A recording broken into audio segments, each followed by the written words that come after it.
भारत में वैसे तो हर 6-8 महीने में कोई ना कोई विधानसभा चुनाव होता ही रहता है, लेकिन इस वक्त जो विधानसभा चुनाव चल रहे हैं वो अलग ही लेवल का कंपटीशन दिख रहा है, क्योंकि लोकसभा चुनाव के बाद हरियाणा में जिस तरह के नतीजे आए, उससे महाराष्ट्र, झारखंड के विधानसभा चुनाव और यूपी का उपचुनाव, भाई ये सबके लिए करो या मरो वाले चुनाव जैसा बन गया है।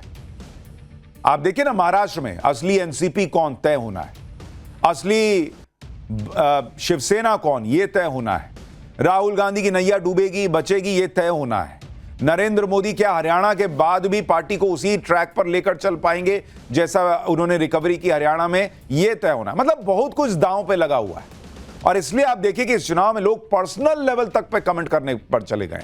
कोई किसी के कपड़ों पर बोल रहा है, कोई किसी की पत्नी तक पे बोल दे रहा है, कोई बटेंगे तो कटेंगे का नारा दे रहा है, तो कोई मुसलमानों से कह रहा है कि अगर मोदी को वोट दे दिया तो तुम मुसलमान कहलाने लायक नहीं रह जाओ। इस लेवल की बातें चल रही हैं इस बार चुनाव में। लोग कह रहे हैं कि मुसलमान ने अगर मोदी को वोट दिया तो उसको अपना नाम बदल लेना चाहिए। मतलब इस लेवल की राजनीति तो किसी विधानसभा चुनाव में शायद पहली बार दिख रही होगी। सिर्फ 5 दिन बचे हैं वोटिंग और मोदी योगी शाह की तिकड़ी ने इंडी गठबंधन के पसीने छुड़ा रखे हैं। इंडी गठबंधन से भी राहुल गांधी, उद्धव ठाकरे, शरद पवार सबने सियासी घोड़े खोल रखे। ओवैसी अलग बवाल मचाए हुए हैं। इस सब के बीच ही यूपी में उपचुनाव के लिए भी वोटिंग है, तो वहां भी गर्मागर्मी बढ़ गई है। महाराष्ट्र, झारखंड में झंडे गाड़कर योगी यूपी उपचुनाव में जुट गए हैं। अखिलेश यादव भी योगी के यूपी में उतरते ही सब कुछ छोड़कर योगी पर बरस पड़े, क्योंकि ये चुनाव ही ऐसे हैं जिसमें सबकी साख दांव पर लगी है। भाई योगी को भी तो साबित करना है कि यूपी में जो सीटें कम आई बीजेपी की, वो एक बार हो गया, बार बार नहीं होगा। अखिलेश को साबित करना है कि वो तुक्का नहीं था। इसलिए हम कह रहे हैं कि भाई ये अलग लेवल का चुनाव है। उपचुनाव में, विधानसभा चुनाव में इस लेवल की फाइट नहीं होती थी। सोचिए अगर महाराष्ट्र और झारखंड भी नरेंद्र मोदी ने जीत लिया तो इंडी गठबंधन तो कहीं का नहीं रहेगा। राहुल गांधी ये जो संविधान की कॉपी लहरा रहे हैं, वो उन्हें छोड़कर कुछ ठोस राजनीति सोचनी होगी। लोग राहुल गांधी को मानने से इनकार कर देंगे इंडी गठबंधन का नेता। भाई ये लोग तो सिर्फ माहौल बनाने में आगे रहते हैं। नतीजे आते हैं तो फिर इन्हें ईवीएम याद आने लगती है। माहौल बनाने में तो ऐसा आगे हैं कि उद्धव ठाकरे के हेलीकॉप्टर की जांच क्या हुई थी, वीडियो बनाए गए, विक्टिम कार्ड खेल दिया कि भाई उद्धव को टारगेट कर रहे हैं। कहा गया कि क्या मोदी शाह के हेलीकॉप्टर की कभी जांच की गई? और आज ही आप देख लीजिए कि बीजेपी के बड़े बड़े नेताओं की फिर से हेलीकॉप्टर की चेकिंग हो गई। कल तो हुई थी, देवेंद्र फडणवीस, क्या नितिन गडकरी, सबकी तो चेकिंग हुई थी। सीएम शिंदे के हेलीकॉप्टर की चेकिंग हो गई। आज तो अलग ही लेवल का गजब हो गया। अमित शाह, गृह मंत्री अमित शाह के हेलीकॉप्टर के वो भी चेक कर लिया गया। अब बताइए, हर बात पे लोग माहौल बना देते हैं। उद्धव ठाकरे अपने हेलीकॉप्टर की जांच को लेकर हाय तौबा मचा रहे थे, लेकिन आज उनके एजेंडे की हवा तब निकल गई जब चुनाव अधिकारी अमित शाह का हेलीकॉप्टर चेक करने पहुंच गए। अमित शाह के हेलीकॉप्टर की जांच में क्या मिला वो आपको बताऊंगा। इस बीच पीएम मोदी और राहुल गांधी का भी हेलीकॉप्टर सुर्खियों में आ गया। पीएम मोदी तो 1 घंटे तक एयरपोर्ट पर ही फंसे रह गए। उसके चक्कर में राहुल गांधी को आधे 1 घंटे हेलीकॉप्टर में बैठकर इंतजार करना पड़ गया। बीच चुनाव में यह हेलीकॉप्टर वाला विवाद क्या हुआ, इसकी पूरी डिटेल भी आपको दूंगा। चुनाव को 360 डिग्री कवर करने वाले इस चैप्टर में यह भी बताऊंगा कि कैसे महाराष्ट्र में योगी आदित्यनाथ के कटेंगे तो बटेंगे वाले नारे पर तूफान खड़ा हो गया है। बीजेपी के अंदर ही कुछ नेता इस पर सवाल खड़े कर रहे हैं। लेकिन पहले इन तूफानी बयानों की एक झलक देखिए, फिर आगे की बात बताता हूं।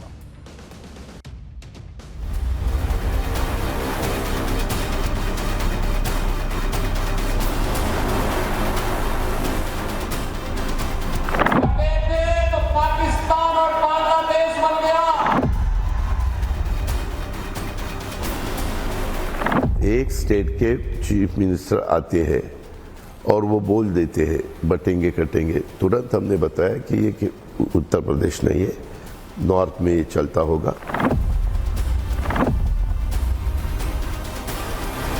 जनता का मिजाज और नेशनलिस्ट मिजाज ये समझने में थोड़ा समय उनको लगेगा। Personally speaking, I am not in favour of such slogans.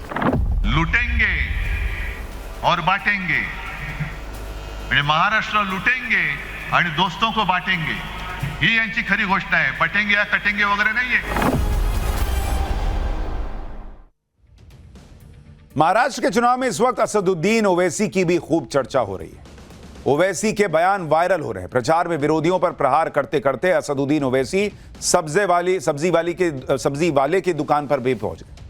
वहां क्या हुआ वो भी आपको दिखाऊंगा।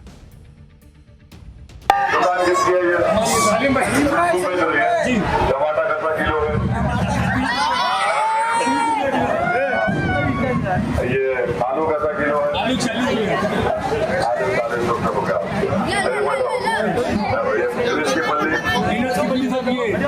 तीन मिलाए तो 100 रुपए इसमें हो गए, 2 पैसा किलो है, 40 हो गया। फूल गोभी 60 रुपए।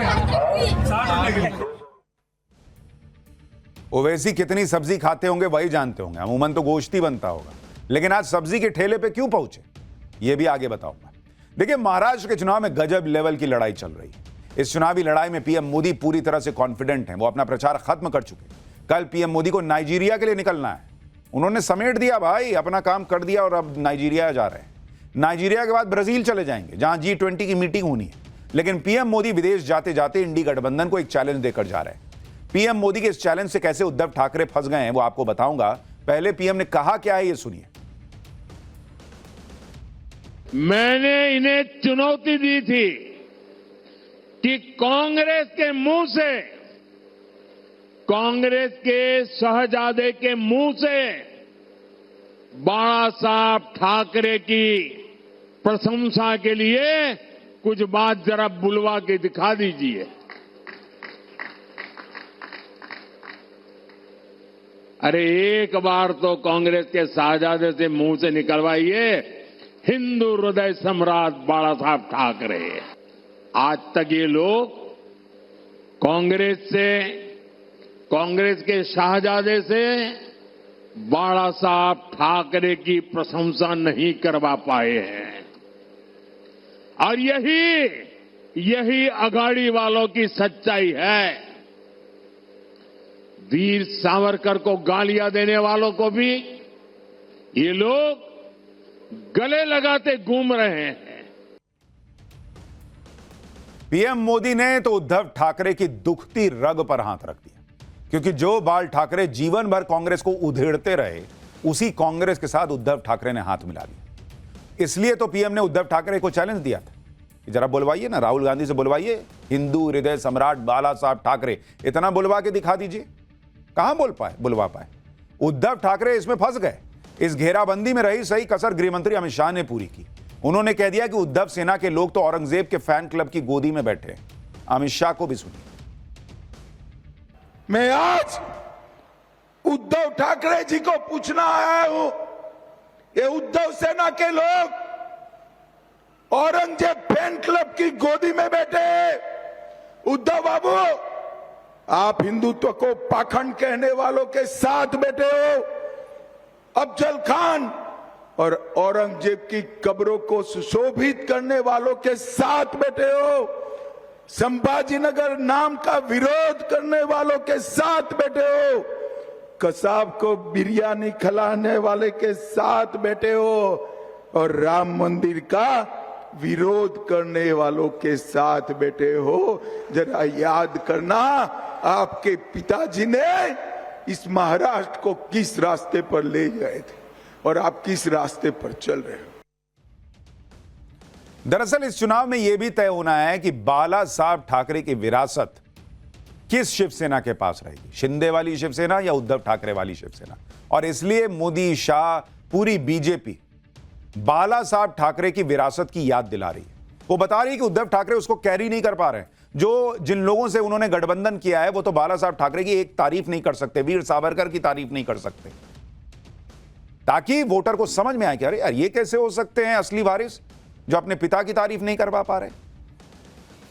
पीएम मोदी और अमित शाह के डबल अटैक से उद्धव ठाकरे तिल मिला गए, क्योंकि उनके पास मोदी शाह के अटैक का कोई जवाब नहीं है। जवाब देंगे भी क्या? उनके पिता बाला साहब ठाकरे तो जिंदगी भर कांग्रेस के धुर विरोधी रहे।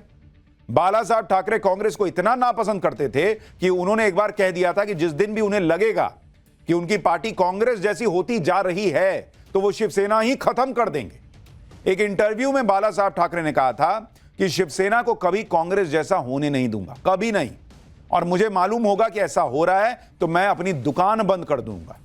शिवसेना चुनाव ही नहीं लड़ेगी। उन्होंने कहा कि आज जो मान सम्मान शिव सैनिकों को मिल रहा है वो शिवसेना के नाम पर मिल रहा है, हिंदुत्व के लिए मिल रहा है, भगवा झंडा के लिए मिल रहा है, इससे गद्दारी बिल्कुल नहीं। एनसीपी के साथ गठबंधन करने पर भी बाला साहब ठाकरे ने कहा था, मैं सोच भी कैसे सकता हूं कि जिसने वाजपेयी की सरकार गिराई उसके साथ हाथ मिलाऊं। दुश्मन तो दुश्मन होता है। यह थी बाला साहब ठाकरे की सोच, एकदम क्लियर कि कांग्रेस बनने की नौबत आई तो पार्टी खत्म कर दूंगा यार। और आज उनके बेटे कांग्रेस के साथ गठबंधन करके बैठे। कांग्रेस और एनसीपी को बाला साहब ठाकरे अपना दुश्मन मानते थे, लेकिन उनकी सियासी विरासत पर हक जमाने वाले उनके बेटे उद्धव ठाकरे ने कांग्रेस एनसीपी से हाथ मिलाया। इसलिए जब सवाल उठते हैं तो उद्धव ठाकरे के पास कुछ बोलने को बचता नहीं। पीएम मोदी और अमित शाह को जवाब देने के लिए उद्धव ठाकरे इमोशनल कार्ड खेलने का प्रयास करते हैं। उद्धव ठाकरे ने पीएम मोदी पर उनकी मां और पिता बाला साहब ठाकरे का अपमान करने का आरोप लगाया।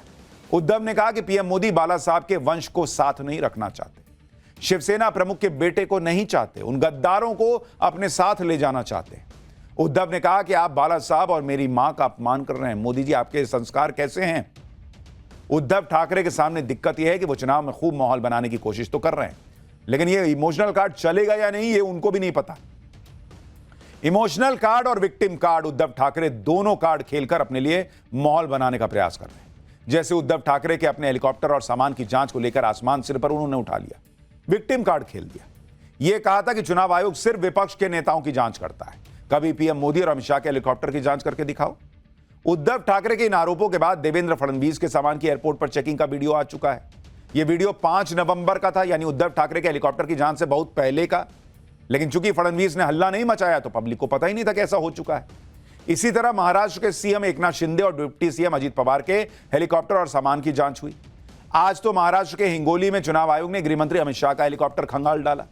अमित शाह के हेलीकॉप्टर में रखे सामान को खोलकर चेक किया गया, लेकिन अमित शाह ने कोई हल्ला नहीं मचाया, कोई वीडियो रिकॉर्डिंग नहीं की, कोई विक्टिम कार्ड नहीं खेला।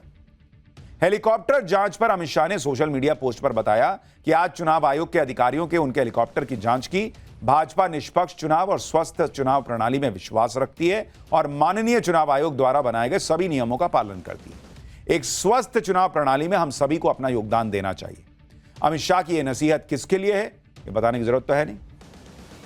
जब अमित शाह के हेलीकॉप्टर की भी जांच हो गई तो उद्धव ठाकरे पूरी तरह एक्सपोज हो गए। शिवसेना नेताओं से कुछ बोलते नहीं बना तो कहने लगे कि यह जांच तो सिर्फ दिखावा है, आधी अधूरी जांच की गई। खाने का डिब्बा क्यों नहीं चेक किया, हेलीकॉप्टर के अंदर क्यों नहीं चेक किया, फेस सेविंग के लिए शाह के हेलीकॉप्टर की चेकिंग की, पीएम मोदी का हेलीकॉप्टर चेक नहीं किया। मतलब इन लोगों का हिसाब वो छोटे बच्चे जैसा नहीं होता है कि हमको लाल पेन नहीं मिला है, उसको तो लाल दिए। अरे पेन दिए ना, लिखो ना यार।